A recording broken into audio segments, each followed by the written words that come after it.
Ford की electric vehicle EV ambitions को कुछ बड़े चैलेंजेस का सामना करना पड़ रहा है। 2024 की पहली तिमाही में उन्होंने हर ईवी पर $1,32,000 का भारी नुकसान झेला। ये कैसे हुआ और इसका फोर्ड की ईवी स्ट्रेटजी पर क्या असर पड़ेगा? इस साल की शुरुआत फोर्ड के लिए मुश्किल रही क्योंकि उन्होंने पहले 3 महीनों में 1 अरब 23 करोड़ का नुकसान रिपोर्ट किया। इसे समझे तो हर एक ईवी जो उन्होंने बेची उस पर 132,000 का नुकसान हुआ, जबकि उन्होंने इस पीरियड में 10,000 गाड़ियां बेची। दरअसल जैसे कई दूसरी कार कंपनियां, वैसे ही फोर्ड भी ईवीज की तरफ मूव कर रही है। लेकिन फोर्ड इकलौती ट्रेडिशनल कार मेकर है जिसने अपने ईवी सेल्स की डिटेल्ड रिपोर्ट दी है। क्या गलत हुआ? फोर्ड के ईवी डिवीजन मॉडल ई की सेल्स पिछले साल के मुकाबले 20% कम हो गई, जिससे लगभग $100 मिलियन की रेवेन्यू आई। ये सुनने में ज्यादा लगता है, लेकिन ये 84% की गिरावट है। एक बड़ी वजह है ईवी मार्केट में चल रहा प्राइस वॉर, जिसमें फोर्ड भी फंस गई। इस प्राइस ड्रॉप के चलते उन्हें 1 अरब 300 करोड़ का नुकसान हुआ, जो इंटरेस्ट और टैक्सेस को शामिल करने से पहले का आंकड़ा है। सिर्फ ईवी बेचने से ही फोर्ड का नुकसान नहीं हो रहा है, वो अपने अगले जीन ईवी के रिसर्च और डेवलपमेंट में भी सैकड़ों मिलियन डॉलर इन्वेस्ट कर रहे हैं। फोर्ड की एक स्ट्रेटजी है कि वो ऐसी स्थिति तक पहुंचे जहां उनके ईवी की कीमत प्रोडक्शन कॉस्ट को कवर कर सके, बिना हेवी R&D खर्चे के। ये प्लान अच्छा तो लगता है, लेकिन इतनी जल्दी नहीं हो सकता। ईवी मार्केट में प्राइस वॉर जारी है और ये फोर्ड के लिए बड़ी चुनौती साबित हो रहा है।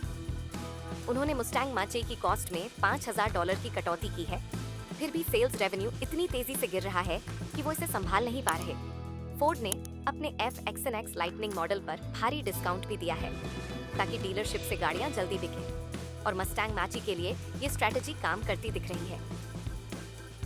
अगर 2023 की बात करें तो फोर्ड के मॉडल ई डिवीजन ने पूरे साल में $4.7 अरब का नुकसान झेला, जिसमें उन्होंने 1,16,000 ईवी बेचे। इसका मतलब हर गाड़ी पर लगभग $40,525 का नुकसान हुआ।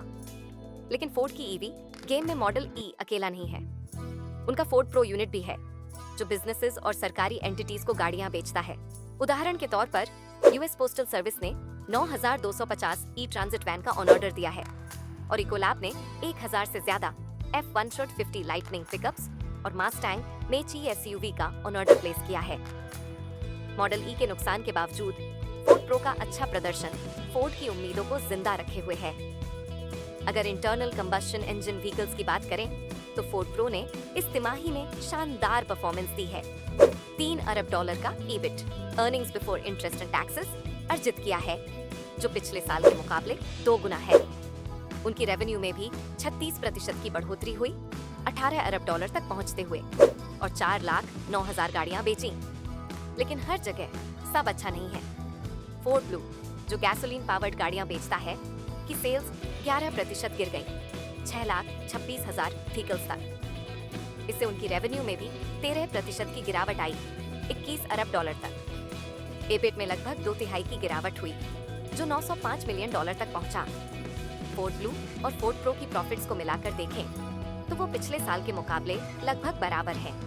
लेकिन मॉडल ई के बढ़ते नुकसान ने फोर्ड की ओवरऑल नेट इनकम को 20% गिराकर $1.3 अरब तक पहुंचा दिया।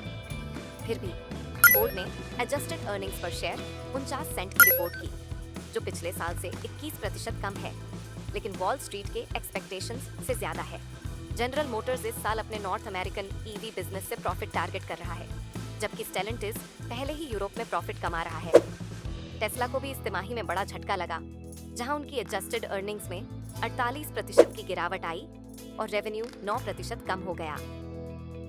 फोर्ड का स्टॉक अपने ऑल टाइम हाई पर नहीं है, लेकिन ग्रोथ की काफी संभावनाएं में है, खासकर उनकी अट्रैक्टिव डिविडेंड्स के साथ। लेकिन लॉन्ग टर्म में इन्वेस्ट करने से अच्छा फायदा मिल सकता है।